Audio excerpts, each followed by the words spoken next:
So, Julie, welcome to the Everymind podcast. How are you? I'm fine, thank you. And I'm really pleased, Paul, to be part of this podcast. So thanks for asking me to join you. No worries, no worries. I think as we always do, it would be good to start with a little bit of an introduction into who you are right now. What is your role? Who you obviously work for? And then I'm guessing we're going to then go into the sort of story behind how you got there. So let's start with what do you do and what company you work for?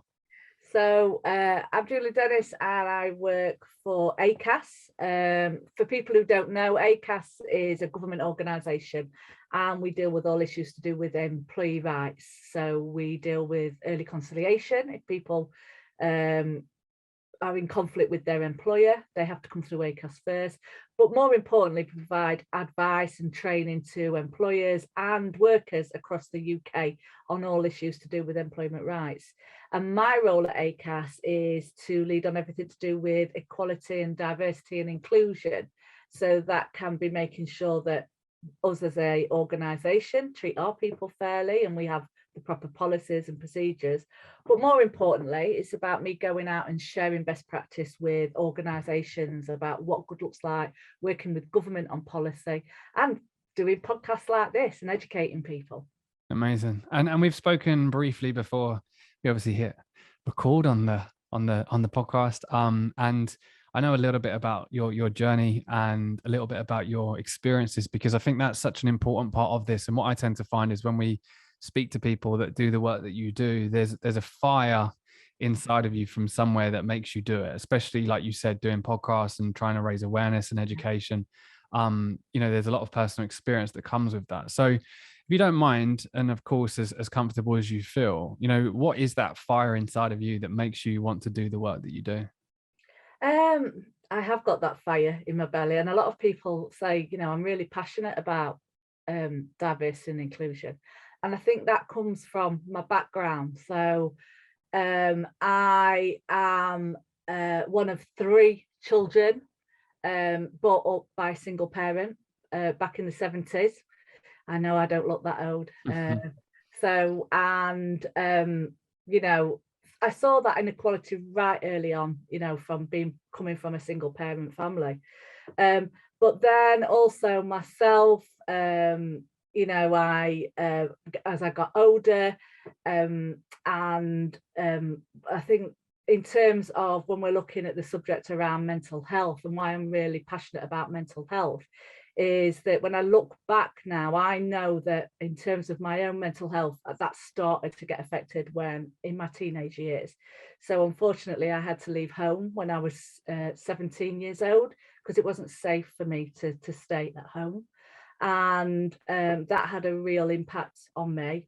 But I didn't realise that until years later when I first got diagnosed with depression.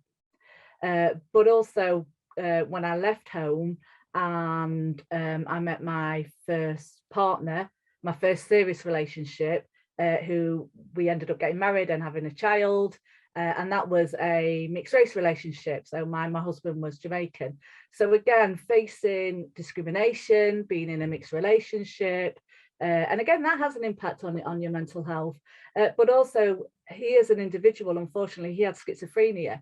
So, having to live with someone with such a really severe mental illness was really hard, being a young mum, and it actually ended up affecting my marriage, and our marriage broke down. So, at the age of 21, I was divorced, homeless, and I got a 6-month-old baby. That makes you look at the world a bit differently. I'd lost my job as well because back in the early 1990s, there wasn't the protection when you were pregnant if you'd not been in employment for more than 2 years. So, I've at that stage in my life, I thought, everything's against me. And I went back to university, to be honest, to find myself, and I did women's studies. And that's when I really thought, I want to work in equality and diversity. I want to be able to make a difference. I want to be able to, reach out to, because if somebody could have reached out to me when I was younger and said, things will be all right, it might have made me feel better. So I've always wanted to challenge that inequality that I've experienced or I've seen around me. And that's why I'm really, really passionate about what I do. And I get to meet some fantastic people. I love my job. And, you know, I think it's that little secret that people don't know, that, you know, yes, it's really challenging sometimes, but actually working in diversity is one of the best jobs you could ever have, because you meet fantastic people, and you meet people that have gone through such adversity and still can smile at the end of it, you know. So that, I think that's a real privilege for me to get to meet people like that.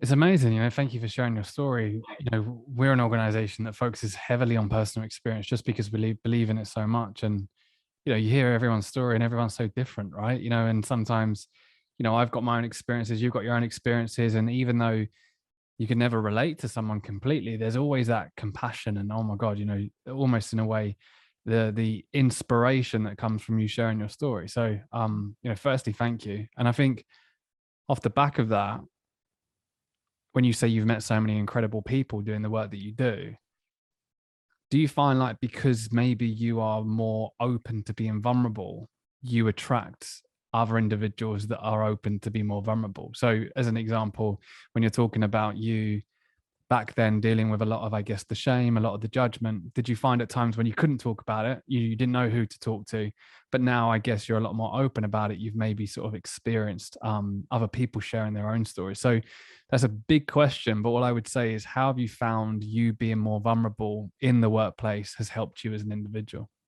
It's a fantastic question though, Paul, and actually one I really connect to. So one of the things I said earlier on is, you know, it wasn't until my 30s that I got diagnosed with depression. But ironically, it wasn't until 3 years ago now. The last 2 years are like a blur. They're like one big fat year, aren't they? So it was 2019 that I was correctly diagnosed with post-traumatic syndrome, or PTSD. I can't even say it properly. And that was all related back to what had happened to me as a teenager. And I got CBT treatment. And the one thing that CBT taught me is the reason why I was having flashbacks from stuff that had happened to me was I didn't talk about it because of the situation. And people listening to this podcast that will have gone through it will know what I'm talking about without me having to say it. Because of that situation, you're told not to tell anybody, no one will believe you, etc., etc.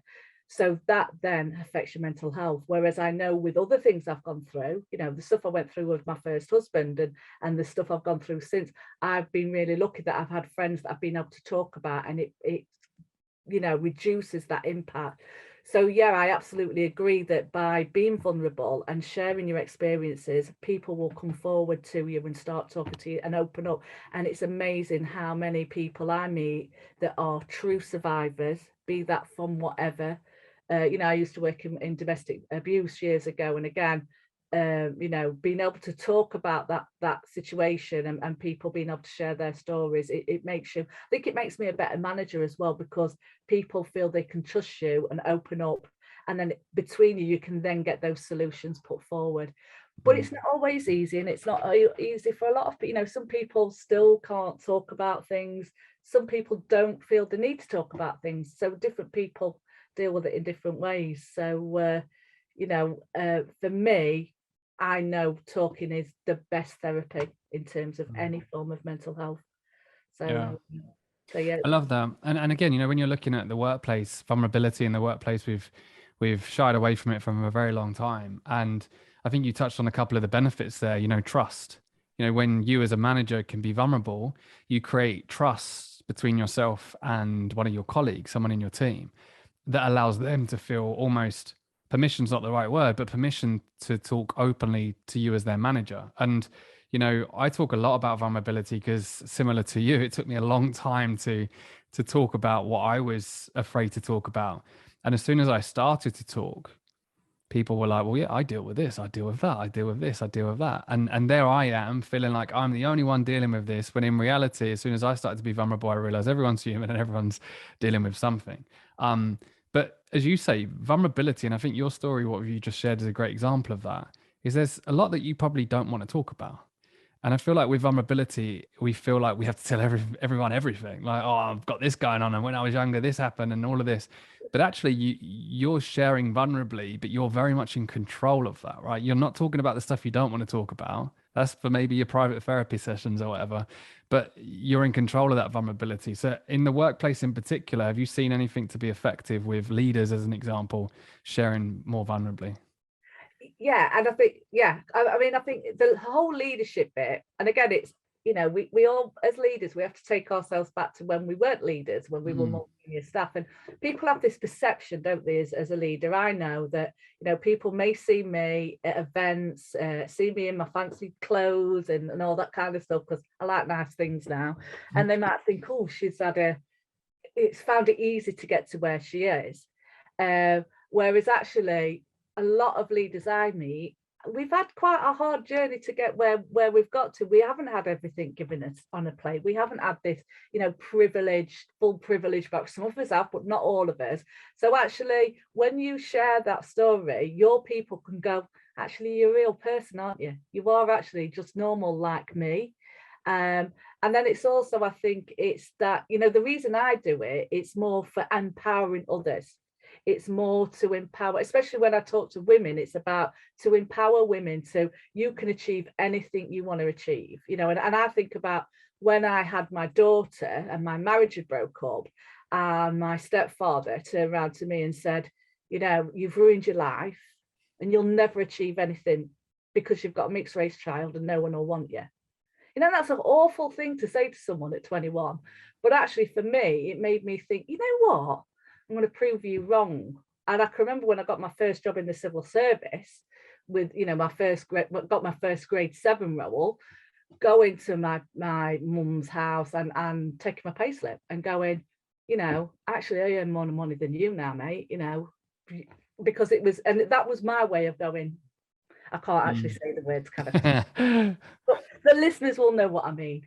But it's, it's we all, when we come through situations, sometimes we come into contact with not very nice people, and it's being able to, by sharing your story, giving people that confidence that they can, overcome anything. And I think it's really, really important to let people see that, we are normal, we are real, and that vulnerability is good. But the other good examples I've seen, and I've seen some, I'm really lucky because I've worked alongside some great men. My boss, for example, he's a father of 2 young children. He shares the childcare, and he talks about his children. The lockdown's been brilliant because, his children have come in and the videos, which we found highly hilarious. But it's other things as well. You look in his diary and you can see when he's got childcare. Now, to me, that sends a clear message that even though he's on our board, he's really senior, but he is a father and his family is just as important as his job. And to me, that also empowers other women. It's not just women that need to look after children. And I think, especially through COVID, that's been a good stuff. So again, that vulnerability doesn't need to be, oh, you've gone through something really, serious in your life or something really life-threatening or whatever. Sometimes it's about showing yourself as a real person, bringing your whole self to work. And again, I've worked alongside people from the LGBTQ community, and I can remember one of the chairs of a network I used to look after in my old organisation. He said the reason he talks about being a gay man and wants to normalise that conversation because he thinks about when he came out and his dad couldn't talk about it at work, and he said he didn't want anyone else to feel the way his dad did. So again, it's having those normal conversations, because then people can see the workplace is made up of different people from different backgrounds with different experiences. And if we can't talk about that, that's when it can have an impact on our mental health and well-being. I love that, because like that example of your boss, as you say, we see vulnerability as, oh, you've got to talk about the grief or that really traumatic experience that you've had. Well, actually, all your boss has done there is shown you his kids. And it's like, I'm struggling to be a parent, and people can relate to that. And that's him just showing vulnerability by just letting you in a little bit more and showing you that he's a little bit more human, and then you can relate to him a bit more. That's all it is sometimes, isn't it? Yeah, it is. And I think people think vulnerability is about, doing this, oh, woe is me, I've had this horrible thing, when actually it can be, vulnerability can be as simple as going, do you know, I've got a really bad hair day today, you know, I've not put my camera on, or something like that. People see you as a real person, because I think sometimes we feel we have to be this certain person in the workplace. You know, again, with me, I remember when I first joined the civil service, somebody said to me, go and have elocution lessons because I've got quite a strong northern accent now, and people will take you seriously. And I was mortified, you know, and the first thing I said to that person was, if I've got a Nigerian accent, would we be having this conversation? To which they looked really embarrassed, and we ended the conversation. But you know, this is me. I'm proud of where I'm from, and you know, I don't think people would treat me any differently if I spoke more correct. You know, I think I speak proper, actually. Other people may not, but it doesn't mean that I'm less or more intelligent because of the way I speak. And so, you know, it's about bringing your whole self, being yourself, and that helps you from a well-being point of view.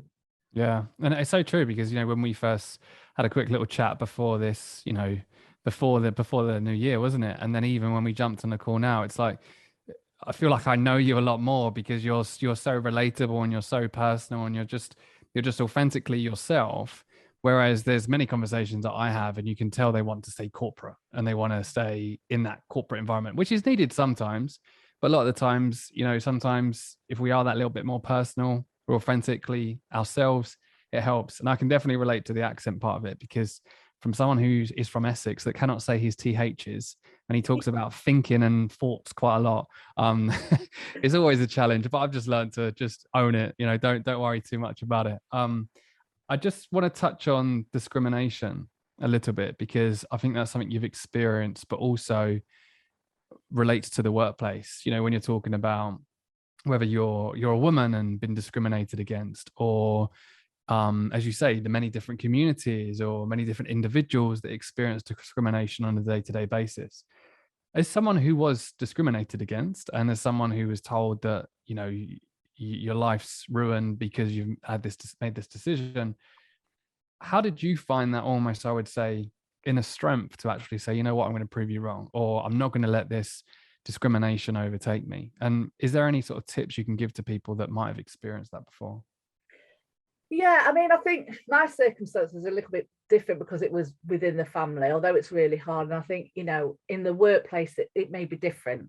And it can seem really hard, especially, you know, if you've got a manager who said that to you, or, you know, and I've heard situations where managers have said, you know, I'm not going to promote anyone if they're gay, for example, or, you know, I'm going back years now.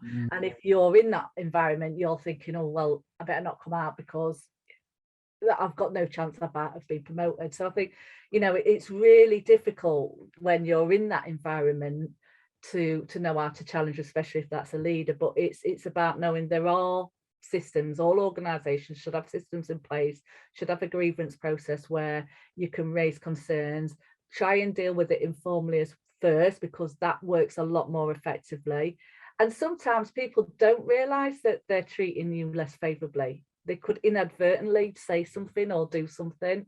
You know, I truly believe people don't wake up in the morning and think, right, whose life am I going to make miserable when I go to work? There's a couple of people. I think I married someone a few years ago like that. But apart from that, most people don't purposely go to upset others. So, you know, sometimes when you have the strength to say, actually, when you did that, or when you said that, this is how it made me feel, that person could be quite mortified and actually apologize and work with you to resolve it. But, you know, where people are treated differently, and there are, you know, let's not make no bounds about it, Paul, there are people who unfortunately are treated differently in the workplace because of their ethnicity, or because of their gender, or because they have a disability. Then there are means in place, the legislation is there, the Equality Act provides protection for people, whether they're directly or indirectly discriminated against, and what action to take. And also, if you're not sure who to talk to in your organisation, you can always phone Acas. We have a free helpline that's available for anyone in the UK to phone up, and our fantastic helpline advisors can guide you through that, what process to take in your organisation. But you don't have to put up with it, and don't believe it when that person says nobody will believe you, or you can't, you can't overturn me, I'm the big manager. Well, actually, no one's untouchable. And discrimination, when you look at it, it's another form of bullying. And what do bullies do? We remember when we were at school, the bully used to always tell you, don't tell the teacher, when actually you do need to speak out, because again, if you don't, that's when it can then have a bigger impact on your well-being. And I think that's why the mental health bit and diversity is hand in hand, because I meet a lot of people who have had their mental health affected because of the less favourable treatment they faced, be that in the workplace or be that in society. So I think it's, if you're experiencing that, it's about being brave enough to come forward and speak. And if you don't feel you can do that, phone Acas, or if you've got a trade union, go and talk to your trade union rep. If you've got staff networks, go and talk to networks, go and talk to HR, or talk to a friend at work, and they might be able to support you as well. So there are different avenues in organisations to help you come forward. It's really good advice. I think, like you say there, I mean, discrimination, and you're looking at, again, the link to mental health, is it's the shame that you feel, right? And that's the hardest thing with mental health. I'm sure the challenge my dad had, I talk a lot about how my dad, who we sadly lost to suicide, was someone who meditated and ran and had self-help books and had a psychology degree, and all of that stuff. You'd think, okay, well, he's going to be good with his mental health. But when I actually understand shame a lot more, because when I struggle with my mental health, I started to experience it a bit more. You realize how powerful shame is. Like it tears away at you, it eats away at you. And I think that example of what you just shared there, if you're an employee in an organization that is discriminated against and you feel shame because of that, and then you feel like there's no one that you can turn to, that's when it becomes so isolating and so hard. So the incredible work like you do at Acas, it's almost in a way that, okay, maybe not someone in the organization, but there's a third party that I could call. There's stuff that I can now find out that makes me feel like it's a lot easier for me to reach out to Acas, as an example, than go and speak to my manager, who I may be worried about that, again, more discrimination and more shame and more judgment from that. So I think that's incredible advice, and a lot that people can take from that. I wanted to go on. I was just going to say, and yeah, that is, you've really hit the nail on the head there, Paul, because I think a lot of people will question, what have I done to make this person treat me like that? I must be doing something wrong why they treat me like that. And a lot of experience I get is, actually, you're not doing anything wrong. Actually, you're probably doing something a lot better than that person above you, and you're making them not look as good. So then they'll attack you. So, and there's a lot of cases that I've dealt with over the years where that has been the case, that you've had a really good individual and the manager just doesn't like the fact that, because they have their own insecurity, so yeah, that I really get the shame bit around, I must have brought this on myself. Yeah, It's that learned behavior, isn't it? And that's what bullies do.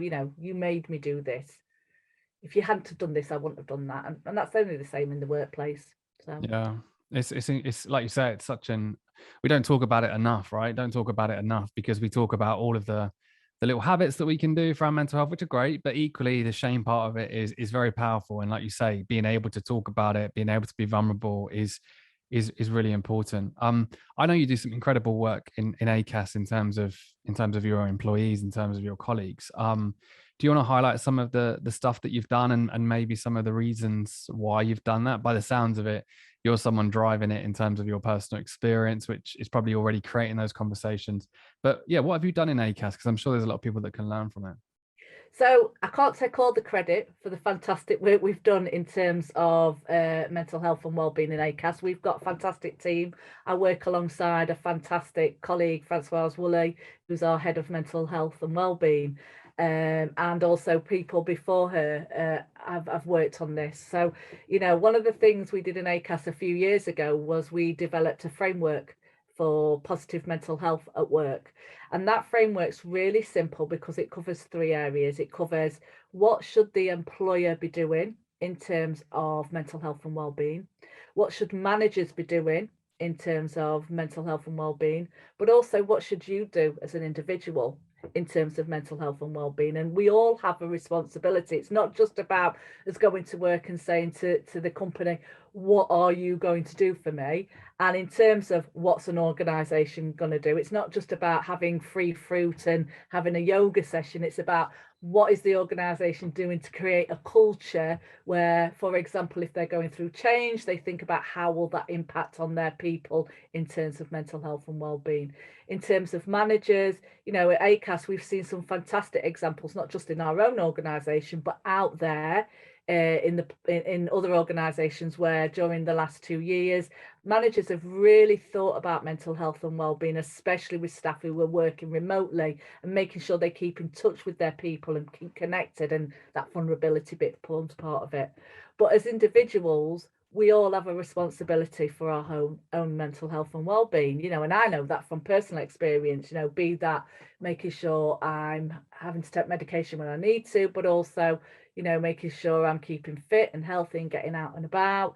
And, you know, that's part of that framework is so what can we do to support our people to do that? And one of the things we do in Acas is we deliver that training out into different companies. We have 4 modules that we go out into companies. One of them is working with the senior leaders in a business to get them to get that framework set in place. But then it's actually having those conversations and then having conversations with employees. So there's a lot of great work we're doing. We also have a lot of resources on our Acas website. So if you go on the Acas website, which is really simple, www.acas.org.uk, and one of the things you will find on there, if you put in mental health, you will find our hub, which has all the resources on what you can do for yourself, what managers can do, guidance, and then there's also links to other organisations such as Mind, etc., where you can find best practice on resources to help and support employees in the workplace. That's great. It's incredible. And I really like the fact that you've identified that when it comes to mental health in the workplace, you need buy-in across the board, because Yeah. lots of organizations said, you know what, yeah, we're going to do something for mental health, and they launch something or they create an initiative, and then no one engages. And then what I tended to find was the next stage was, okay, let's train managers. And you train managers, and that doesn't change the dynamic of the relationship between the colleague and the manager. And then at the end of the day, managers aren't doing much about it. Some are, but some aren't. So then you kind of look at, okay, how do we get the employees to feel empowered to understand it, to take personal responsibility for their mental health? So as you've said there, that approach that you're taking is almost getting buy-in across the whole organization, which I'm sure whenever you now launch initiatives is getting more engagement because of that, right? Yeah, exactly. And it's that 3, you know, if you look at the framework, it's just 3 simple circles that interlock in the middle. You know, it's all about that partnership, but it is, you can't do one in isolation. You can't just have, you know, I see organizations that will have a health and wellbeing strategy, but nobody knows whose role it is and who's delivering what, or they think, oh, it's HR's role or it's the health and wellbeing lead. Whereas actually, you know, where we've seen it successful is everybody's signed up to it. Everyone sees it's part of our responsibility. And I think that's the change we saw before COVID, but we've really seen it ramp up now over the last 2 years, that organizations are really understanding that mental health and well-being is a fundamental element within their organizational culture, and it leads to greater performance. You retain great people, you'll recruit great people if people see actually you care about your resource, because actually our people are our biggest resource, aren't they, at the end of the day, whatever company it is. So looking after your people is key to successful business. I know what someone might ask, so I'm going to ask you it, because I get asked it a lot as well. When you're talking about changing that culture and managers and employees and everyone else, how do you find ways of tracking that? Or do you not worry? Do you just wait and see the impact of being able to change that culture? Do you have ways of tracking that? yeah, we do have ways of tracking that, and there's ways that businesses can track it. So for us in Acas ourselves, we have a people survey, for example, that happens every year, and there's a couple of questions in that people survey. There's something related to diversity and inclusion, but there's also some questions related to mental health and wellbeing. So we can look at those responses, and then we can track whether that's improving year on year. We can also, as well, with that data, we can cut it down into different groups, so we can see if our disabled employees are more or less positively engaged across certain areas. The other things that give you the indicators is you know, your HR data. So if you look at sickness absence figures, you know, they're really clear, especially if you're tracking your sickness absence and you're monitoring it and seeing what types of absence, and you can look at it across your business. So for example, at Acas, we've got offices around the country, so we can pinpoint if we've got a particular issue at a particular office. Are our staff more you know, off with a certain condition, more likely here or whatever. So that helps you track what your initiatives are doing. The other things as well, you know, you look at your retention rates. You know, are people leaving? Are you doing exit interviews? Are you finding out why people are leaving? Are they leaving because of stress or the amount of work? Discipline, grievances, again, looking at what the kind of things are your people saying. So there's that data part, but then there's also listening and hearing what people are saying. And we've got staff networks. A lot of organizations have staff networks, so it's talking to that, keeping your ear on the ground to hear what your people are saying is also part of that tracker. But it takes a long time.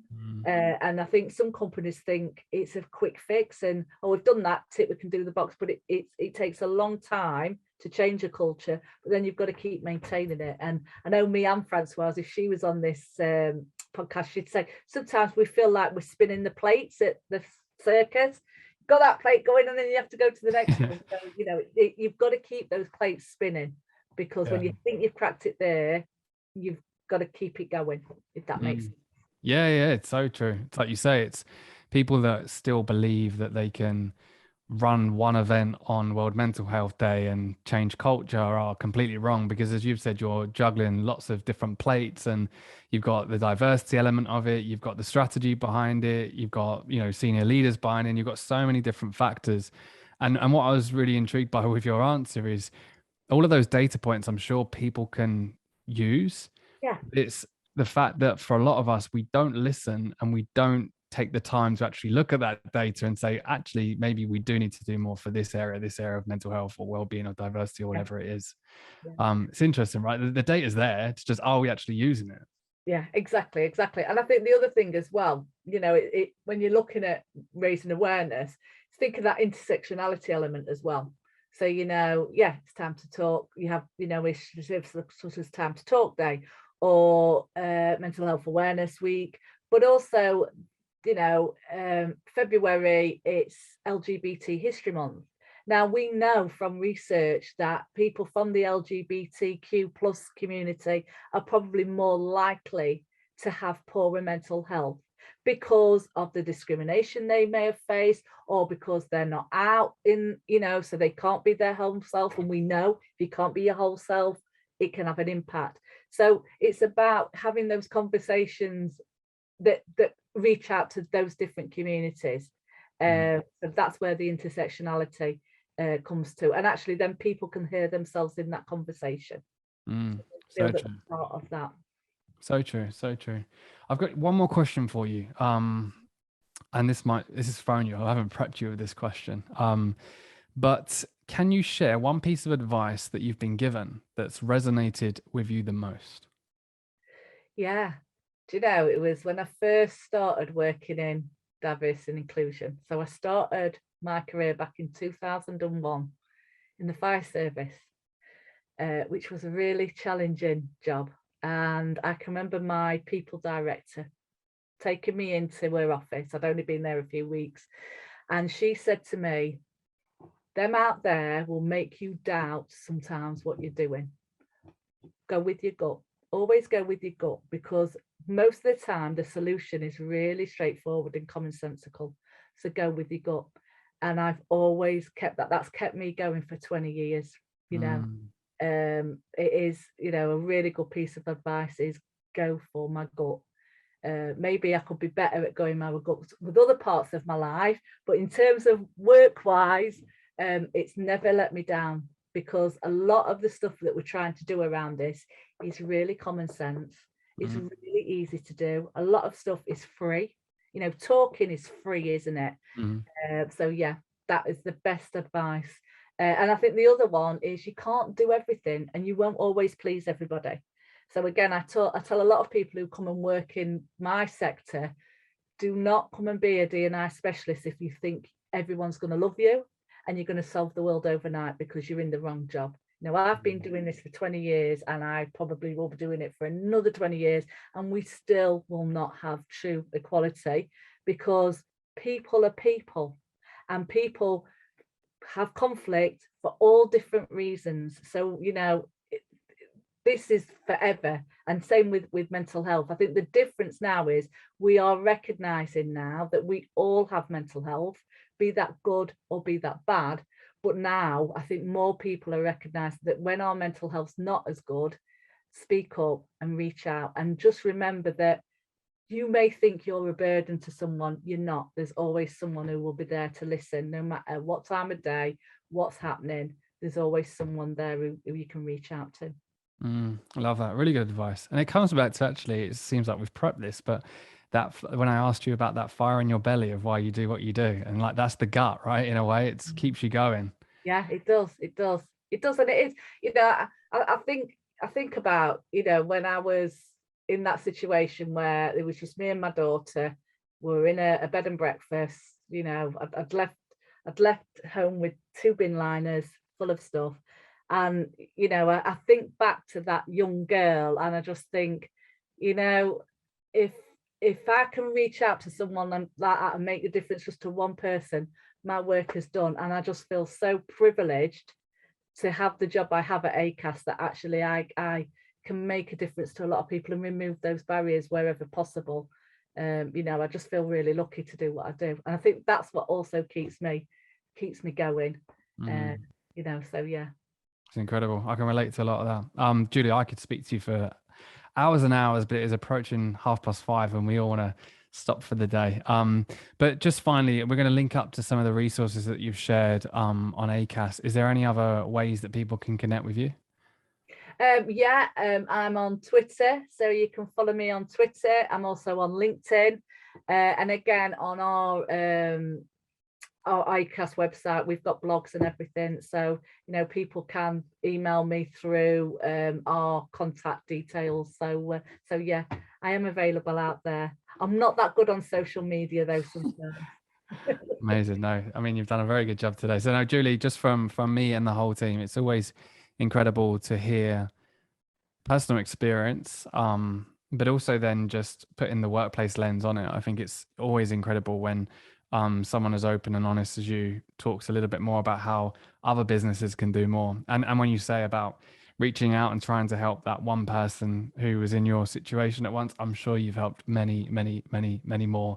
And I get told that and I don't believe it, but at the same time, I want you to believe it, because I'm sure you've helped a lot of people in the work that you do. So yeah, just incredible. Thank you so much for joining us today. Oh, thank you. I've enjoyed every second, and it doesn't feel like we've been talking for as long. So thank you for asking me to join you today. No worries. Thanks again, Julie. Thanks.